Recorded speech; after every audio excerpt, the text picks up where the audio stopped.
Rajasthan paramedical council से डीओटीटी का diploma करने वाले साथियों के लिए आज का सेशन विशेष रहने वाला है। इस वीडियो के अंदर हम बात करने वाले हैं कि आपके पासिंग मार्क्स जो है वो कितने होने चाहिए, आपके सिलेबस का कंप्लीट डिस्कशन करेंगे, आपको किस प्रकार से नोट्स बनाने हैं और साथ ही हम बात करेंगे कि अब कौन से सब्जेक्ट का आपका पेपर जो नहीं होने वाला है और कौन से वो सब्जेक्ट जिनका आपके पेपर आरपीएमसी कराने वाली है। तो इस वीडियो के अंदर आप अंत तक बने रहिएगा, सारी डिटेल हम डीओटीटी फर्स्ट ईयर के बारे में मैं आपको बताने वाला हूँ। तो हाय एवरीवन, मैं राम सैनी एक बार फिर से आप सभी का पैरामेडिकल कैरियर पॉइंट के इस बेहतरीन चैनल पर हार्दिक स्वागत करता हूं, जहां पर पैरामेडिकल से रिलेटेड छोटी बड़ी सारी इंफॉर्मेशन मिलती रहती है। दोस्तों, आज के इस विशेष वीडियो में हम बात करने वाले हैं आपके सिलेबस डिस्कशन को लेकर के, आपके कौन से सब्जेक्ट जिनके एग्जाम नहीं होंगे और आपके पासिंग मार्क्स और नोट्स जो आपके डीओटीटी फर्स्ट ईयर की रिगार्डिंग आप लोगों ने कमेंट भी किया था कि सर डीओटी को लेकर के आप वीडियो बनाइएगा। बिल्कुल हम इस वीडियो में बात करने वाले हैं। आप जो है एक बार देखिएगा यहां पर कि टेलीग्राम चैनल आपने ज्वाइन किया या नहीं किया दोस्तों, तो आपको बता देना चाहता हूं कि दोस्तों आप पीसीपी यानी पैरामेडिकल कैरियर पॉइंट के नाम से हमारा चैनल है, इसे आप ज्वाइन करें, जहां पर आपको काफी सारी पैरामेडिकल के रिगार्डिंग इंफॉर्मेशन मिलती रहती है और आपको व्हाट्सएप नंबर और कॉलिंग नंबर दे रखे हैं। आपको कोई भी डाउट होने पर आप हमारी टीम से बात कर सकते हैं। दोस्तों, अब हम बात करने वाले हैं आपके सबसे इंपॉर्टेंट इंफॉर्मेशन के बारे में, जो diploma in operation theatre technology first year के रिगार्डिंग ये जो है आपका सेशन रहेगा दोस्तों। और यहाँ पे मैं आपको बता देता हूं दोस्तों कि आपके फर्स्ट ईयर के अंदर ये सारे 5 सब्जेक्ट आपको दे रखे हैं। पहले आरपीएमसी जो है आपके कंप्यूटर और कम्युनिकेशन स्किल्स का एग्जाम करवाती थी, लेकिन अब आपके ये एग्जाम नहीं होता है, तो इस सब्जेक्ट को आपको नहीं पढ़ना है दोस्तों।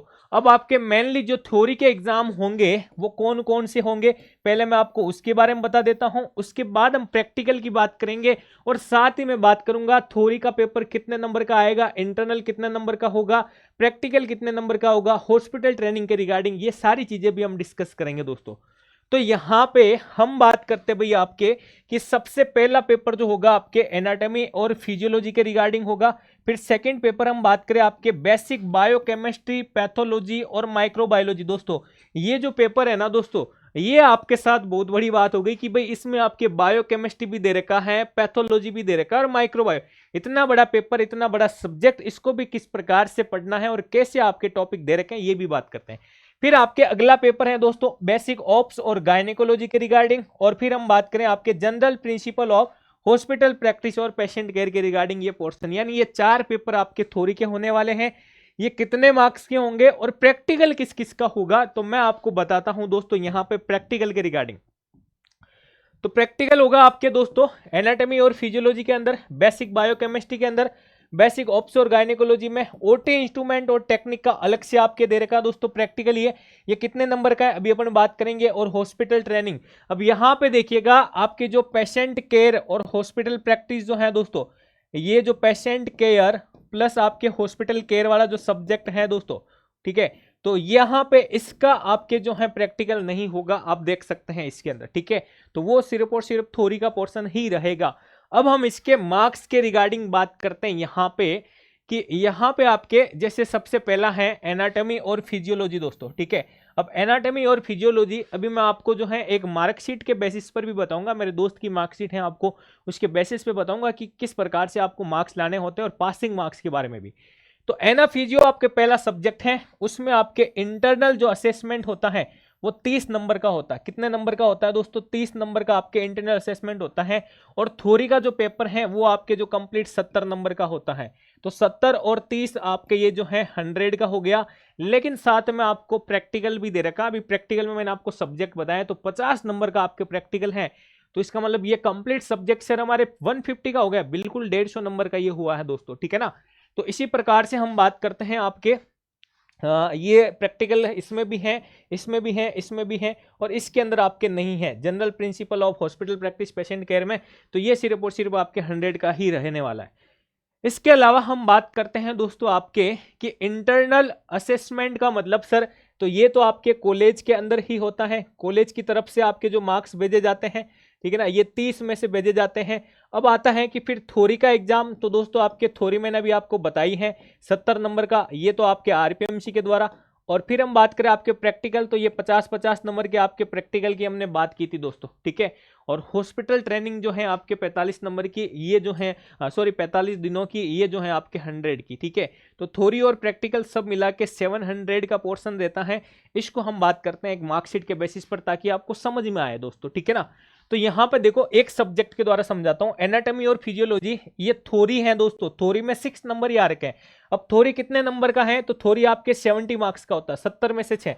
इंटरनल असेसमेंट की बात करें 24 नंबर, ये कॉलेज के अंदर होता है, तो इंटरनल असेसमेंट ये आपके 30 में से आ रखा है। तो टोटल आपके इसके थ्योरी के अंदर मार्क्स कितने आए हैं दोस्तों, तो 70 में से तो 6 आए हैं और 30 में से 24 आए। फिर आपके ये प्रैक्टिकल का, तो प्रैक्टिकल आपके एनी सब्जेक्ट हमने 50 की बात की है, तो 100 और ये 50, 150 में से आपके कंप्लीट मार्क्स लेके आने हैं। और पासिंग मार्क्स अगर अपन बात करें थ्योरी और इंटरनल में से, तो ये होंगे आपके 45।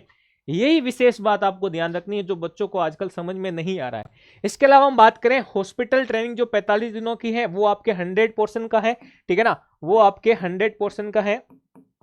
एक मिनट,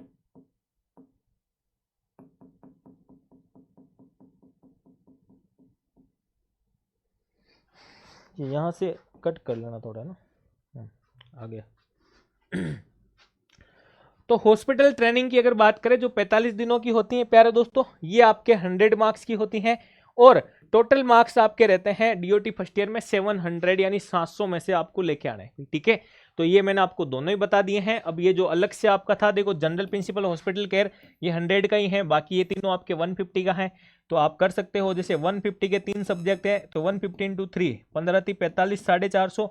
फिर आपके ये वापस से 100 का हो गया 550, ये आपके 50 नंबर का हो गया ओटी इंस्ट्रूमेंट वाला, ये यानी प्रैक्टिकल, और नीचे आपके हॉस्पिटल ट्रेनिंग 100 नंबर की।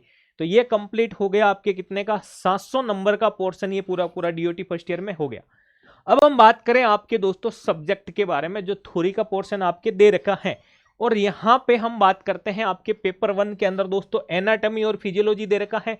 एनाटॉमी और फिजियोलॉजी आरपीएमसी के अंदर जहां तक हो सके मैं बड़े बड़े तौर पर आपको बता देता हूं, जितने भी डिप्लोमा कोर्सेज हैं उनके अंदर सेम ही रहता है, ठीक है ना। एक का टॉपिक आपके ऊपर नीचे दे रखा है। तो जो डीओटी के अलावा भी अदर सेशन के भी स्टूडेंट है, मैं अभी भी कहना चाहूंगा आपको, आप एनाटॉमी कंप्लीट ही तैयार करें। इसके अंदर कोई भी 1-2 टॉपिक इधर उधर नहीं करने हैं आपको। तो मैं एनाटॉमी को जो है एज इट इज आपके बता रहा हूं कि ये सारी चीजें आपके दे रखी हैं दोस्तों। अगले पेपर की बात करें यहां पे आपके सेकंड पेपर के बारे में, तो सेकंड पेपर आपका बड़ा पेपर दे रखा है दोस्तों, बहुत बड़ा पेपर है, जहां पे आपको एक पेपर के अंदर 3-3 सब्जेक्ट दे रखे हैं। जैसे हम बात करें आपके भाई बायोकेमिस्ट्री, पैथोलॉजी और माइक्रोबायोलॉजी। अब बायोकेमिस्ट्री में क्या क्या टॉपिक है, एसिड और बेस का है, वाटर और सॉल्यूशन का है, कार्बोहाइड्रेट है आपके, प्रोटीन और एमिनो एसिड। फिर हम बात करें यहाँ पे आपके अगला लिपिड्स कंप्लीट आपके दे रखे हैं दोस्तों, न्यूक्लिक एसिड दे रखा है, न्यूट्रिशन और बेसल मेटाबॉलिज्म और विटामिन दे रखा है दोस्तों, ठीक है। तो ये 8 यूनिट ही है दोस्तों, 9 नंबर की यूनिट आपके नहीं दे रखी है। देखो यहाँ पे देखिएगा आपके सिलेबस में दिया हुआ है कि 9 नंबर पे लिखा है क्लिनिकल बायोकेमिस्ट्री, लेकिन ब्रैकेट में लिखा है फॉर एमएलटी कोर्स ओनली। ये डीओटी वालों के लिए नहीं है भाई, 8 यूनिट ही है आपके डीओटी फर्स्ट ईयर के अंदर। काफी बच्चे हैं जो इसको लेकर भी कंफ्यूज रहते हैं, तो ये मैंने आपको बता दिया, ठीक है। अगला आता है दोस्तों आपके यहाँ पे, ये भी नहीं है आपके, पूरा पूरा पोर्शन आपके नहीं दे रखा है, ठीक है। अगला हम बात करें यहाँ पे पेपर सेकंड का अगला सब्जेक्ट जो है आपके पैथोलॉजी, कंप्लीट पैथोलॉजी आपके दे रखी है। जैसे हम बात करें सेल के regarding, cell in health and disease में आपके introduction about pathology, cellular structure, metabolism, inflammation कितने प्रकार का होता है, इन्फ्लामेशन का छोटा क्वेश्चन भी आता है, मैंने बताया भी था, बॉडी फ्लूइड के रिगार्डिंग, टाइप ऑफ शोक, इस्चीमिया, इन्फेक्शन, ये सारी चीजें आपके सिलेबस में दे रखी है। यूनिट 2 में सारे आपके बॉडी फ्लूइड के रिगार्डिंग, ठीक है, जिसमें आपके देखो यूरिन का दिया हुआ है, स्टूल एग्जामिनेशन दे रखा है, सीएसएफ एग्जामिनेशन है, सीमन एनालिसिस है। और फिर हम बात करें इसी सब्जेक्ट के अंदर आपके थोड़ा सा पोर्शन ब्लड बैंक का भी दे रखा है, थोड़ा पोर्शन आपके हिमेटो का भी दे रखा है। तो ये तो पूरा पूरा आपके पोर्शन है भाई ब्लड बैंक के रिगार्डिंग, ठीक है, ये सारी चीजें, ठीक है, blood collection, selection and screening of donor, collection of blood, ये सारी चीजें दे रखी है। अब अपन बात करें यहाँ पे आपके यूनिट 3 के अंदर, पैथो की यूनिट 3 में हिस्टोपैथ का पोर्शन दे रखा है, जो अपन डीएमएलटी के अंदर भी पढ़ते हैं, तो वो डीओटी वालों के भी दे रखा है, क्योंकि ओटी के अंदर काम करोगे भाई साहब थोड़ा तो आपको डिटेल में पढ़ना ही पड़ेगा, ठीक है।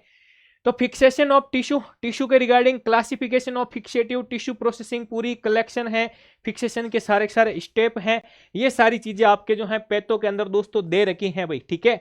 तो ये चीज आपको जो यहाँ पे ध्यान रखनी है।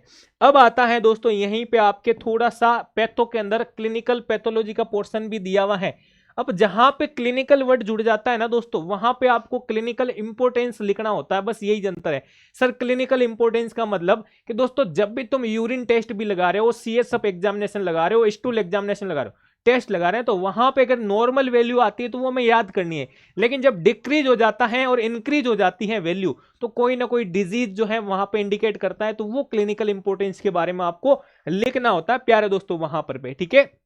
ये सारी चीजें। अब अपन बात करते हैं आपके माइक्रोबायोलॉजी की थ्योरी, जिसमें सबसे पहले आपके जनरल माइक्रोबायोलॉजी। अरे प्यारे दोस्तों, माइक्रोबायोलॉजी का मतलब हमारे आसपास के एनवायरनमेंट में जितने भी माइक्रो ऑर्गेनिज्म हैं उनकी स्टडी हम माइक्रोबायोलॉजी में करते हैं, लेकिन वो इतने छोटे छोटे छोटे छोटे छोटे होते हैं कि उनके लिए हम माइक्रोस्कोप का यूज करते हैं। उस पूरे पूरे सब्जेक्ट को हम माइक्रोबायोलॉजी कहते हैं दोस्तों। तो यही सारी चीजें हमें पढ़नी है प्यारे दोस्तों यहाँ पे कि sir introduction of history of microbiology, microbiology का इतिहास और उसका इंट्रोडक्शन, और morphology and physiology of bacteria.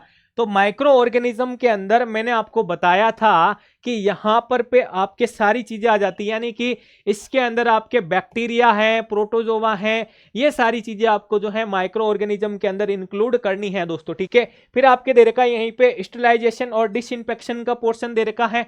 फिर आता है आपके इम्यूनोलॉजी दोस्तों यूनिट 2 में, जिसमें एंटीजन क्या होता है, एंटीबॉडी क्या होती है, फिर इनके बीच में रिएक्शन होती है उसके बारे में आपको पढ़ना है, स्ट्रक्चर और फंक्शन पढ़ना है, इम्यून सिस्टम का इम्यून रेस्पॉन्स के बारे में पढ़ना है, और फिर आपको हाइपर सेंसिटिविटी के बारे में सारी चीजें पढ़नी।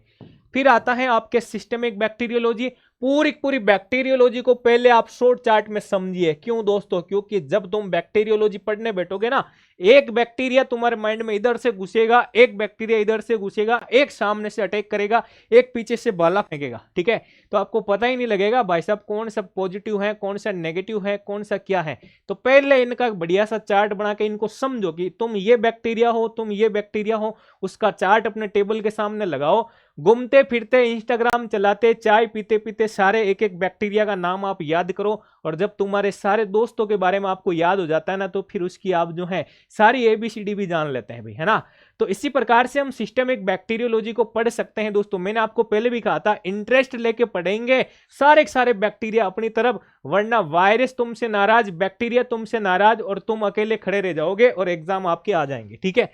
फिर अपन बात करते हैं अगला। ये सारी चीजें होने के बाद आपके वायरोलॉजी, है ना। बैक्टीरिया से दोस्ती करोगे तो वायरस नाराज हो जाएंगे, तो होने दो नाराज, ठीक है ना। हाँ भाई, जब कुछ दोस्त हैं तो कुछ दुश्मन भी होने चाहिए ना, तभी तो जिंदगी टिकी रहेगी, समझे आप। हाँ, तभी तो अपन उनको फेस करते हुए आगे बढ़ेंगे। तो बैक्टीरिया को पढ़ने के बाद आपको वायरोलॉजी पढ़ना है भाई, ठीक है। और वायरो के अंदर आपके इनके morphology, replication, physicochemical characteristic of the virus, virus का क्लासिफिकेशन कि तुम हो तो कितने प्रकार के हो, क्या क्या फैमिली है, सारी चीजें, और तुम हो तो तुम्हारा जो है प्रकोप कितना है, यानी वायरल इन्फेक्शन के बारे में आपको पढ़ना है। और कुछ आपके वायरस, कुछ अपने दुश्मनों के नाम दे रखे हैं जो हर किसी को याद रहते हैं, दोस्तों के हो या ना हो, लेकिन उनके तो याद रहते ही हैं। शत्रु के, मित्र के रहने जरूरी नहीं है, शत्रु के नाम याद रखने जरूरी है। कभी भी गली चौराहे पर मिल जाए, है ना, नजर से नजरें मिल जाए तो याद रहना ही चाहिए ना। तो वैसे ही वायरस सारी चीजें अपने को याद रहेगी भाई, ठीक है। अगला हम बात करेंगे यहाँ पे माइकोलॉजी का आपके पोर्शन दे रखा है, जिसके अंदर फंगाई के बारे में कंप्लीट आपको जो है पढ़ना है प्यारे दोस्तों, ठीक है। तो ये सारी चीजें थी, और मैं आपको बता देता हूं डीओटी फर्स्ट ईयर का जो है बैच हमने स्टार्ट कर दिया है। वहां पर सर विशेष क्या मिलेगा, तो दोस्तों ये जो चीज अभी मैं आपको बताने वाला हूं ना, ये आप देख करके चौंक जाएंगे कि इस प्रकार से हम पढ़ेंगे आपके बोथ मीडियम के अंदर नोट्स बना करके, ठीक है ना। ऐसे नोट्स बनाएंगे जैसे ये ऑप्स गायनी के अंदर आपका टॉपिक दे रखा प्रेगनेंसी। सबसे पहले यही पढ़ना चाहिए प्रेगनेंसी है क्या, क्योंकि वाइवा के अंदर भी पूछा जा सकता है। इसका प्रैक्टिकल दे रखा आपके, ठीक है ना, कि प्रेगनेंसी क्या होता है, ठीक है। इसके अंदर जो ट्राइमेस्टर का पूछा जा सकता है, गायनेकोलॉजिकल एग्जामिनेशन का पूछा जा सकता है, वल्वुलर डिजीज पूछा जा सकता है। भाई नाम ही याद नहीं है तो फिर आगे क्या बताओगे। तो पहले आपको थोड़ी मिक्स लैंग्वेज में हम इस प्रकार से पढ़ेंगे, उसके बाद सारी चीजें शॉर्ट चार्ट ये सारी चीजें भी पढ़ेंगे भाई, ठीक है। तो ये आपका पेपर है अगला थर्ड, बेसिक ऑप्स के बारे में। बेसिक ऑप्स के सिलेबस में सर दे क्या क्या रखा है, तो ये आपके जो है कंप्लीट 12 यूनिट दे रखी है, जिसमें फर्स्ट है प्रेगनेंसी, सेकंड है normal delivery, forceps delivery, twins pregnancy के बारे में टाइप दे दिए, सिजेरियन डिलीवरी, फिर आपके दे रखा है बर्थ कंट्रोल मेथड या कॉन्ट्रासेप्शन, जिसमें अपन फिजिकल मेथड, केमिकल बैरियर, ये सारी चीजें अपन पढ़ते हैं यहाँ पे, ठीक है। फिर दे दिया आपके एमटीपी के बारे में, बड़ा क्वेश्चन भी आता है। मेडिकल टर्मिनेशन ऑफ प्रेगनेंसी के रिगार्डिंग पढ़ना होता है। Anatomy of female sex organ, anatomy के अंदर अपन रिप्रोडक्शन के अंदर फीमेल रिप्रोडक्टिव सिस्टम पढ़ते हैं। सिस्टम किससे मिलकर बनता है, ऑर्गन से, तो रिप्रोडक्टिव सिस्टम रिप्रोडक्टिव ऑर्गन से मिलकर बना है। मेल और फीमेल के रिगार्डिंग फीमेल की बात कर रहे हैं, ये सारी चीजें यहाँ पे भी अपने को पढ़नी है। फिर आता आपके गायनेकोलॉजिकल एग्जामिनेशन और उनके डायग्नोसिस के रिगार्डिंग, फिर कुछ डिजीज का पोर्शन आपको पढ़ना है, मेंस्ट्रुएशन के रिगार्डिंग डिजीज पढ़ने हैं। इस प्रकार से ये सारी चीजें हमें यहाँ पे भाई पढ़नी है भाई। एक सब्जेक्ट आता है आपका पूरा पूरा हॉस्पिटल प्रैक्टिस और पेशेंट की केयरिंग के रिगार्डिंग। आप ओटी के अंदर काम कर रहे हो, ठीक है ना, पेशेंट का केयर करना सबसे बड़ा आपका एथिक्स कर्तव्य होगा वहां पे। तो पेशेंट केयर के रिगार्डिंग जितने भी टॉपिक हैं वो सारी चीजें हम जो है इस सब्जेक्ट के अंदर आपके पढ़ते हैं प्यारे दोस्तों, ठीक है ना। तो ये पूरी पूरी पीडीएफ जो है दोस्तों आपको हमारे टेलीग्राम पे मिल जाएगी। इससे पहले आपको बता देता हूं, ओटी इंस्ट्रूमेंट और टेक्निक्स के रिगार्डिंग आपका प्रैक्टिकल है दोस्तों पूरा पूरा, और इसमें ये सारे टॉपिक आरबीएमसी ने आपको दिए हैं, तो इनको भी आपको पढ़ने हैं। सर इसमें क्या है, तो ओटी के इंस्ट्रूमेंट के रिगार्डिंग सारी चीजें हैं। जब आप हमारे पास पढ़ोगे तो उनके डायग्राम और उनके पर्पज भी आपको सिखाए जाएंगे, जो आप प्रैक्टिकल फाइल में बना सकते हैं दोस्तों, सबसे अलग, ठीक है।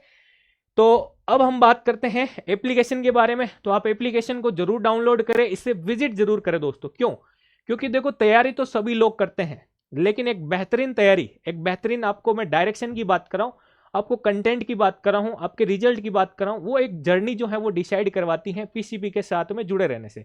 तो आप पीसीपी को डाउनलोड करें, यानी पैरामेडिकल कैरियर पॉइंट के नाम से ऐप है, जहां पर आपको डिप्लोमा के रिगार्डिंग पीवाईक्यू पेपर हैं, आपके बोथ लैंग्वेज के नोट्स, ये सारी चीजें आपको यहाँ पे अवेलेबल हो जाएगी। तो वीडियो अगर आपको पसंद आया है तो बिल्कुल आप इसे लाइक करें, और डीओटीटी फर्स्ट ईयर के अगर आप स्टूडेंट हैं तो अपने सारे क्लासमेट के साथ इस सिलेबस के रिगार्डिंग, पासिंग मार्क्स के रिगार्डिंग, कंप्लीट आपके सेशन के रिगार्डिंग जो इन्फॉर्मेशन मैंने आपको बताई है उसे जरूर शेयर करें, और चैनल को जरूर सब्सक्राइब करें। धन्यवाद दोस्तों।